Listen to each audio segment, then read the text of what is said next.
Ito ang buhay Kristiyano ngayon. Babasahin natin at pag-aaralan ang ika-11 na kabanata ng Lukas. Basahin natin. Si Zakeo. Pumasok si Jesus sa Jericho dahil doon siya dadaan papuntang Jerusalem. May isang lalaki roon na ang pangalan ay Zakeo. Siya ay mayaman at isa sa mga pinuno ng mga maniningil ng buwis. Gusto niyang makita kung sino talaga si Jesus, pero dahil pandak siya at marami ang tao doon, ay hindi niya ito magawa. Kaya patakbo siyang nagpauna at umakyat sa isang puno ng sikomoro upang makita si Jesus na dadaan doon. Pagdating ni Jesus sa lugar na iyon, tumingala siya at sinabi, "Zakeo, bumaba ka agad dahil kailangan kong tumuloy sa bahay mo ngayon." Matatanong natin, kapatid, sino nga ba ang sinadya sa ating salaysay? Sinadya ba ni Zakeo si Jesus? O sinadya ba ni Jesus na tagapagligtas si Zakeo? Maiuugnay natin ang mga pangyayari dito sa talinghaga ng nawawalang tupa. Ang mabuting pastol ay iiwanan ang 99 na tupa para hanapin ang nag-iisang nawawalang tupa. At sa ganitong paraan, pumarito dito sa lupa si Jesus na tagapagligtas para hanapin ang mga nawawalang tupa sa mundo, kabilang na si Zakeo. Kapatid, ang pangyayari dito ay maaaring magpakita sa atin na nasa tao ang paghahanap sa Diyos. Dahil ang nakikita natin, ang nababasa natin, ang naiintindihan natin ay nagsasabing nagmumula sa tao ang paghahanap at paglapit sa Diyos. Para sa karamihan, ito ay pinagmumulan ng maraming pagtatalo at hindi pagkakaunawaan. May mga ilan sa atin ang naniniwala na ang Diyos Ama lamang ang nagtatakda ng mga maliligtas sa mundo. Ang ilan naman ay naniniwala na ang paniniwala kay Jesus ay nagmumula sa tao. Maraming kasulatan ang maitutukoy natin para patunayan at pabulaanan ang dalawang kaisipang ito. Ang aking paniniwala, kapatid, ay walang taong mabuti at walang taong naghahanap at lumalapit sa Diyos kung hindi rin lang bubuksan ng Diyos Ama ang ating puso at isipan. Ang ating pananampalataya ay nagmumula lamang sa Diyos Ama. Ang ating paglapit at paniniwala kay Jesus na tagapagligtas ay nangyayari lamang sapagkat ang magandang balita na itinanim sa ating puso ay nagbubunga. Matatanong natin ngayon, kung hindi nga naman tayo pinili ng Diyos, ay paano naman tayo maliligtas? Ang sa akin naman, kapatid, ay hindi na mahalaga kung sino-sino ang pinili o hindi. Ang maaari lamang nating gawin sa kasalukuyan ay buong pagpapakumbabang lumapit at maniwala kay Jesus na tagapagligtas at umasa na lamang sa habag ng isang mapagmahal na Diyos Ama. Pinili man o hindi, iisa lang naman talaga ang ating pag-asa na nasa katauhan ni Jesus na tagapagligtas. Basahin natin. Kaya nagmamadaling bumaba si Zakeo at masayang tinanggap si Jesus. Nang makita ng mga tao na roon siya tumuloy sa bahay ni Zakeo, nagbulong-bulungan sila. Tumuloy siya sa bahay ng isang masamang tao. Sa loob ng bahay niya ay tumayo si Zakeo at sinabi, "Panginoon, ibibigay ko po sa mga mahihirap ang kalahati ng kayamanan ko. At kung may nadaya kung sino man, babayaran ko ng 4 na beses ang kinuha ko sa kanya." Sinabi sa kanya ni Jesus, "Dumating na ngayon ang kaligtasan sa sambahayang ito, dahil siya ay mula rin sa lahi ni Abraham, sapagkat ako na anak ng tao ay naparito upang hanapin at iligtas ang naliligaw." Patuloy ang pambabatikos ng mga tao dahil nakikisalamuha si Jesus sa mga makasalanan. Ngunit, ang mga makasalanan naman talaga ang mismong sinadya ni Jesus dito sa mundo. Siya ang mabuting pastol na hinahanap ang mga nawawalang tupa at hinding-hindi niya tayo pababayaan. At ang ginawa ni Zaccheo dito ay nagsasalarawan ng totoong pagsisisi at pagbabagong buhay ng isang makasalanan. Tingnan na lamang natin ang kanyang sinabi na ipapamigay niya ang kalahati ng kanyang kayamanan at babayaran ng 4 na beses ang mga dinaya. Madali kasing sabihin na tayo ay nagsisisi, ngunit nahihirapan naman tayong ipakita ito sa ating pamumuhay. Paano nga ba natin ito maipapakita sa ating buhay? Para sa makasarili, kailangan nating mahalin ang ating kapwa. Para sa mga sakim, kailangan nating isantabi ang sarili at maging mapagbigay. Para sa mga maiinitin ng ulo, pagpapasensya at pangunawa. Para sa mga mahilig mag-alala at laging balisa, pagtitiwala at pananalig sa Diyos na hindi tayo pababayaan. Para sa nagmamahal sa kayamanan at sa mga materyosong tao, maging kontento sa biyayang natatanggap. Para sa mga hilig sa imoralidad, kalayawan, kalaswaan, pangangalunya, at lahat ng uri ng sexual na kabuktutan. Kailangan nating agarang tigilan ang mga gawaing ito at tuluyan itong talikuran. Kailangan nating ugaliin ang pagpipigil sa sarili at ang pamumuhay ng puspos sa banal na espiritu. Napakadaling sabihin na tayo ay nananalangin araw-araw. Ngunit tanungin natin kung ano naman ang ating pinapanalangin. Madaling sabihin na tayo ay nagbabasa palagi ng salita ng Diyos. Ngunit tanungin din natin kung isinasabukay ba natin ang ating nababasa. Madaling sabihin na sumasamba tayo tuwing linggo. Ngunit, ganito rin ba tayo sa ibang araw ng linggo? Madaling sabihin na tayo ay sumasama palagi sa mga pagtitipon ng mga naniniwala. Ngunit tanungin natin kung ito naman ay totoong nagbibigay kaluwalhatian sa ating Diyos Ama. Sa ating buhay Kristiyano ngayon, makikita ba natin sa ating buhay ang totoong pagsisisi?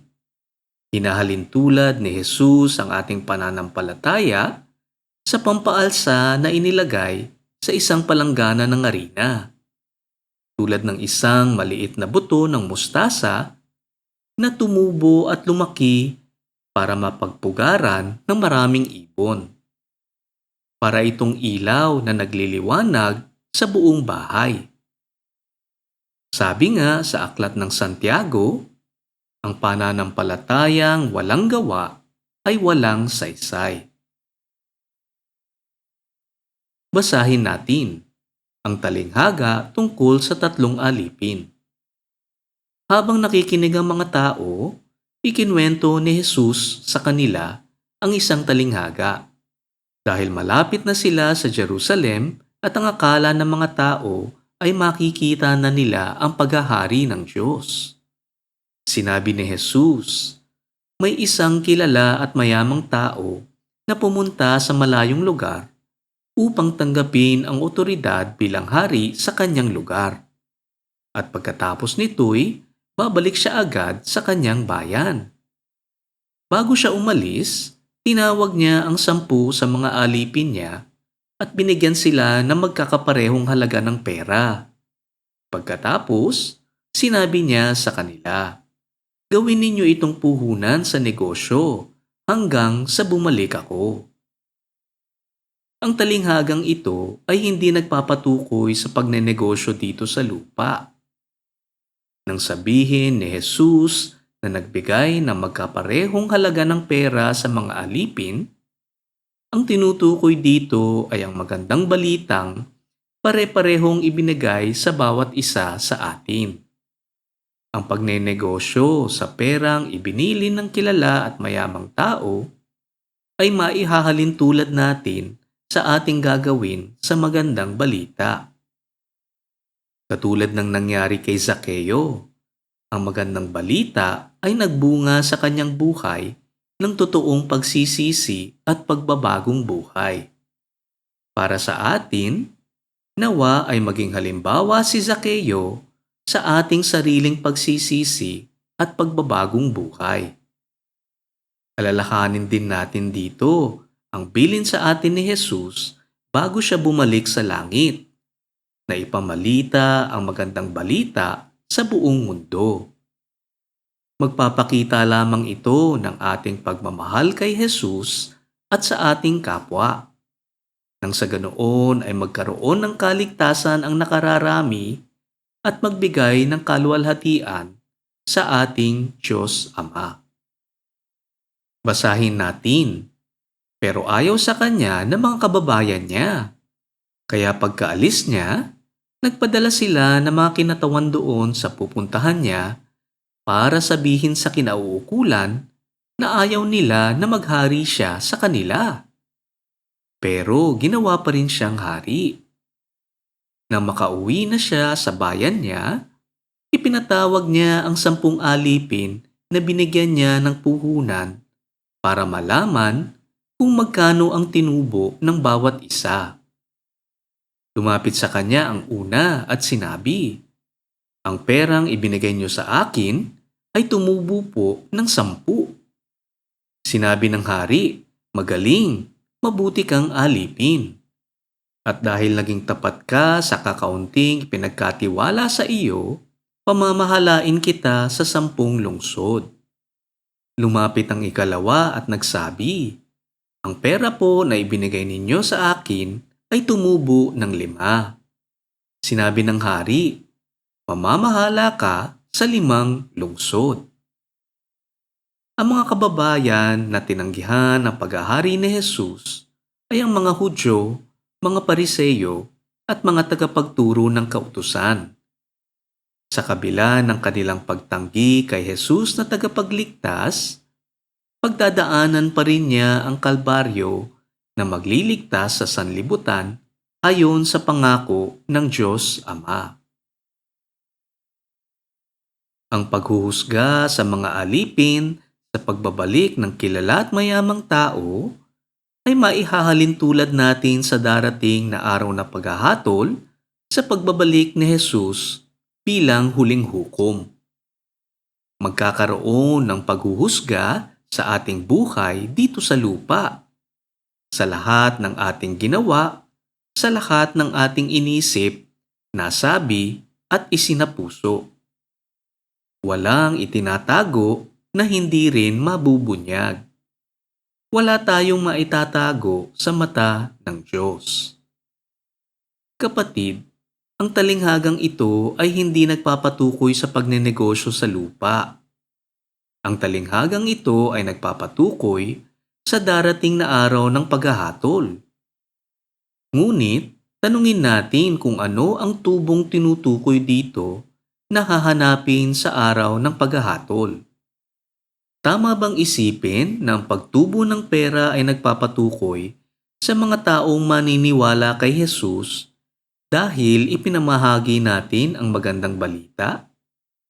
Sa palagay ko ay hindi. Sapagkat kung ganoon nga, masasabi natin na ang kanilang kaligtasan ay nagbunga dahil sa gawa ng tao. Alam na naman kasi natin na ang kaligtasan ng sinumang tao ay isang biyaya na maaari lamang magmula sa Diyos Ama at hindi sa anumang gawa ng tao. Kung ganon, ano kaya ang tinutukoy na tubo? Kapatid, sa aking paniniwala, nagpapatukoy ito sa ating pagsunod sa mga kautusan ng Diyos. Nagpapatukoy ito sa mabubuting gawa. Nagpapatukoy ito sa ating pamamahagi ng magandang balita. Kung ang magandang balita ang ating inalagaan sa ating puso, makikita ito sa ating pamumuhay. Katulad ng halimbawa ni Zaccheo, tatalikuran natin ang ating maling pamumuhay. Isasantabi natin ang ating sarili, bubuhatin ang sariling krus araw-araw, at susunod tayo sa mga kautusan ni Jesus.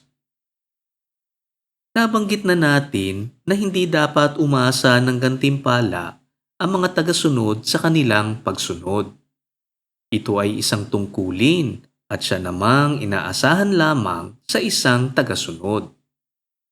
Kahit na ang mga tagasunod ay hindi naman karapat-dapat mabigyan ng gantimpala, makikita natin dito na ang Diyos Ama ay sadyang mapagbigay sa mga taong sumusunod sa Kanya.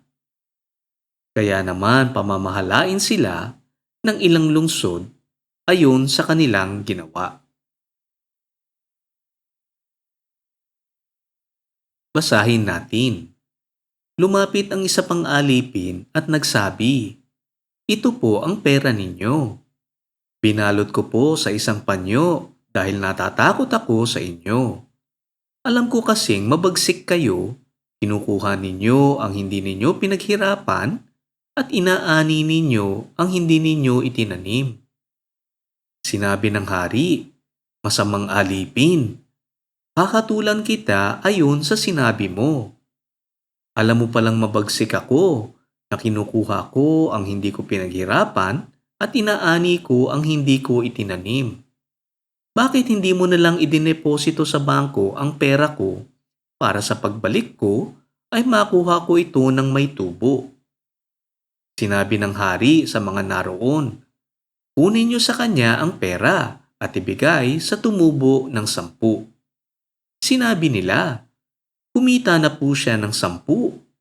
Sumagot ang hari, "Tandaan ninyo, ang mayroon ay bibigyan pa, ngunit ang wala, kahit ang kaunting nasa kanya ay kukunin pa."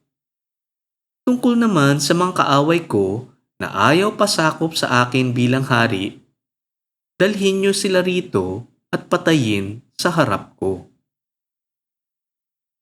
Tingnan naman natin ang pangatlong alipin.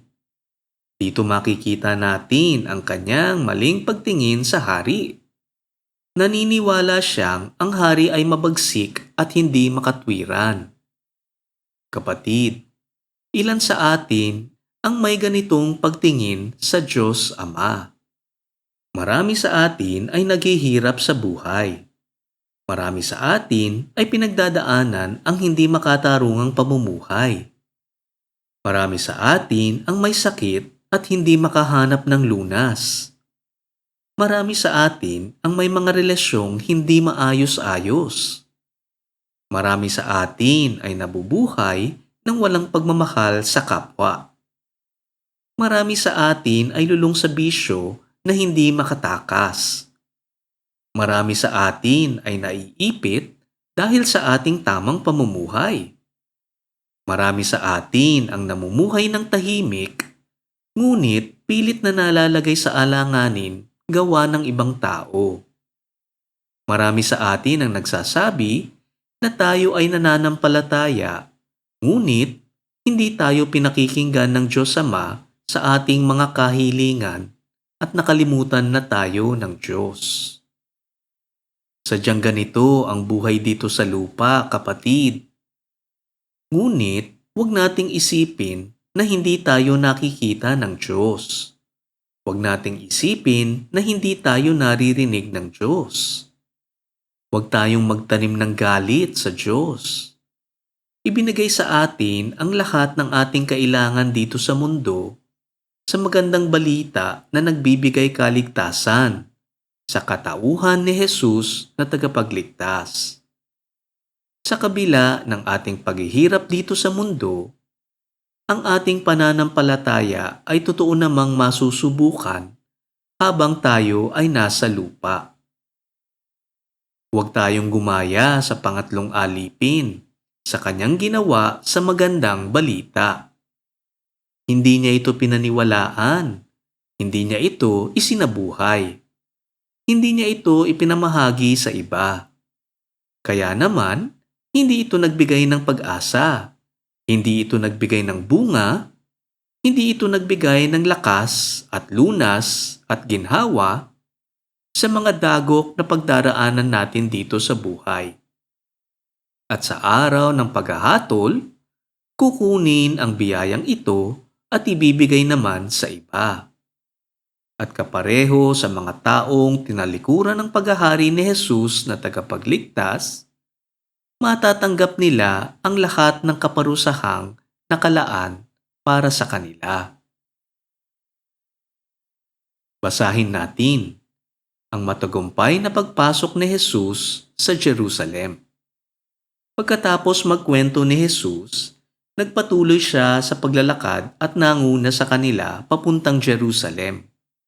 Nang malapit na sila sa mga nayon ng Betpahe at Betanya, sa bundok na kung tawagin ay bundok ng mga olibo, pinauna niya ang dalawa niyang tagasunod. Sinabi niya sa kanila, "Pumunta kayo sa susunod na nayon.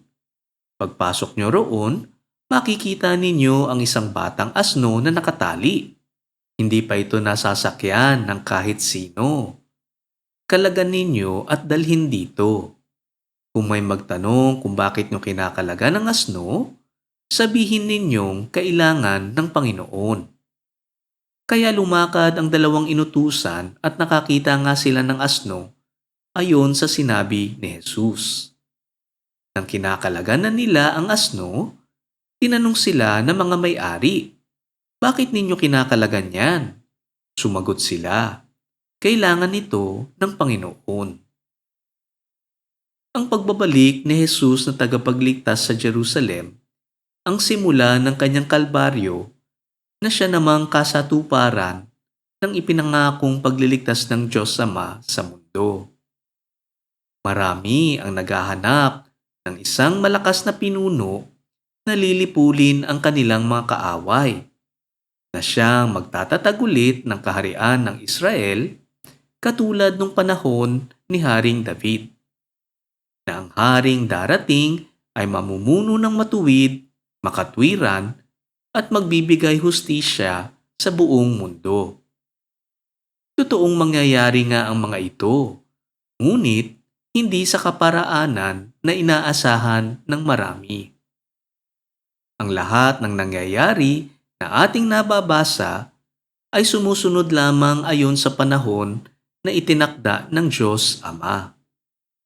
At pagkatapos ng 3 taong pagtuturo, pagpapagaling sa may sakit, pagbubuhay sa mga namatay, paghihimala na nakikita ng lahat ng tao, dumating na nga ang tamang panahon para ialay ni Jesus na tagapagligtas ang kanyang buhay para sa kaligtasan ng mga naniniwala.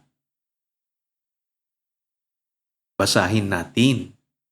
Dinala nila ang asno kay Jesus at isinapin nila ang kanilang mga balabal sa likod ng asno at pinasakay si Jesus.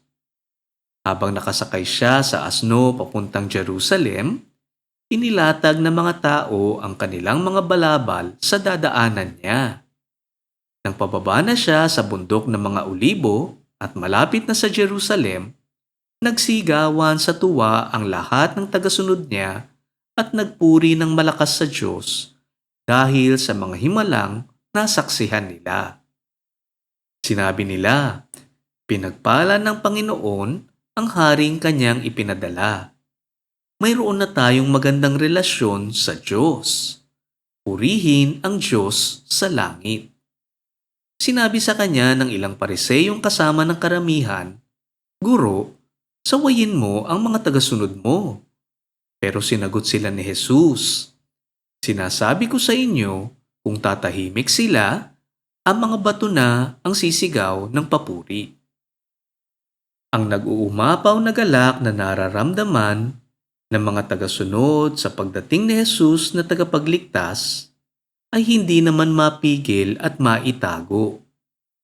Alam kasi nila ang totoong kahulugan ng pagbabalik ni Jesus sa Jerusalem.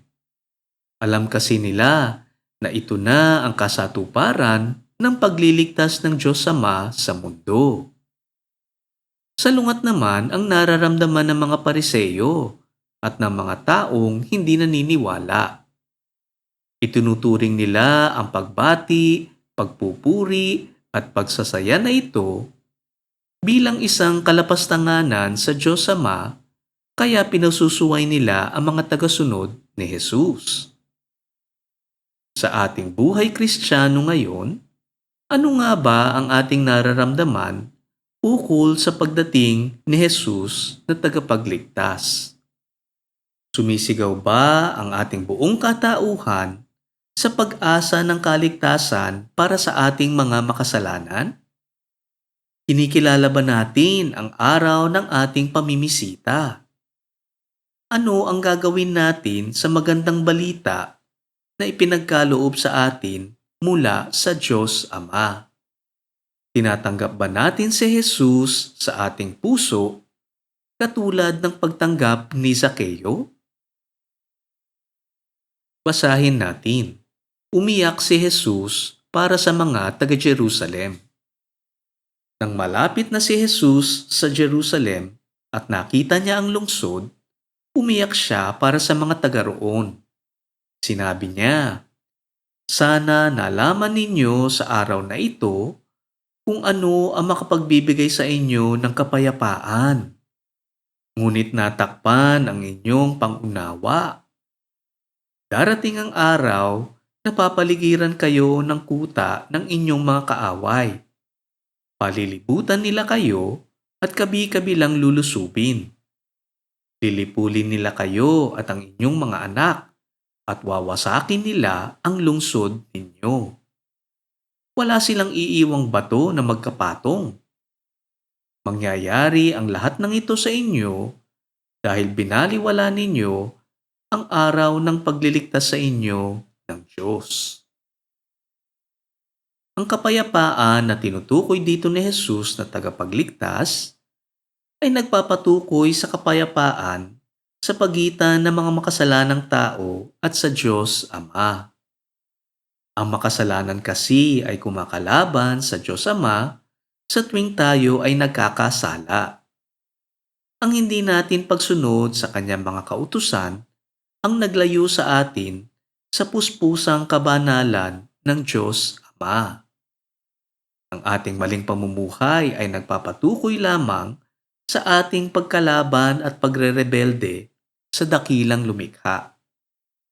Sa gagawin ni Jesus sa krus, ang kanyang pagtanggap sa kaparusahan ng ating mga kasalanan ay ang bukod tanging alay na katanggap-tanggap sa Diyos Ama na siyang magbibigay daan para makabalik tayo sa kanyang piling. Ito ang kapayapaan na tinutukoy ni Jesus dito. Kung ating babalikan ang kasaysayan, ang Jerusalem ay nilusob ng mga Romano sa ilalim ni Titus. At nangyari nga ang sinabi ni Jesus dito. Napakaraming Hudyo ang namatay at ang mga mamamayan ay napilitang iwanan ang kanilang bayan. Ang pangalawang templo ay sinunog at ang mga kayamanan nito ay kinuha at ninakaw.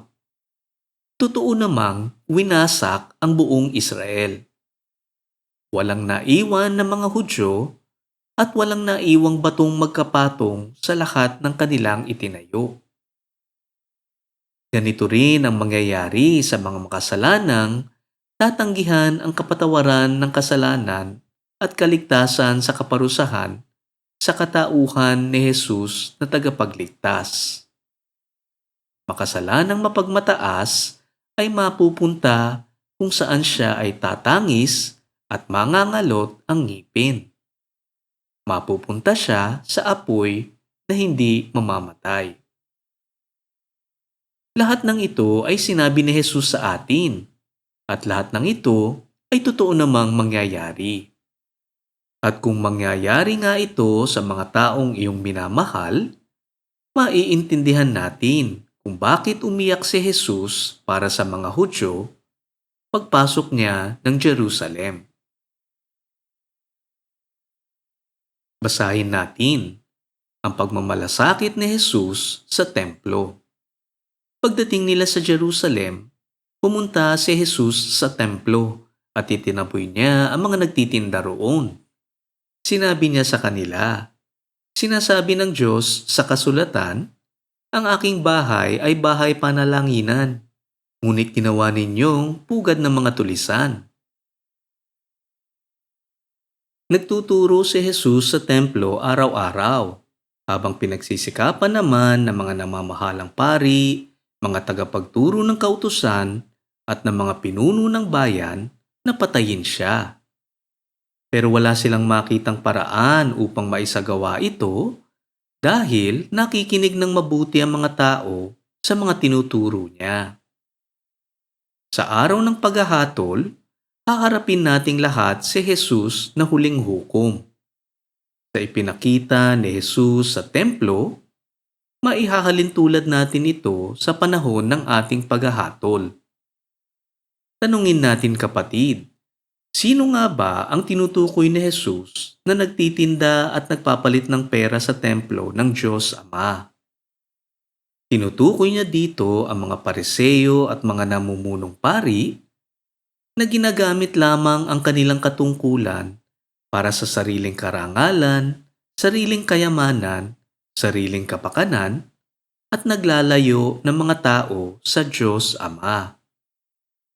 Sila ang mga taong tinuturing na nagtuturo at naggagabay at nagpapakilala sa Diyos Ama, ngunit sila mismo naman ang naglalayo ng tao sa Kanya.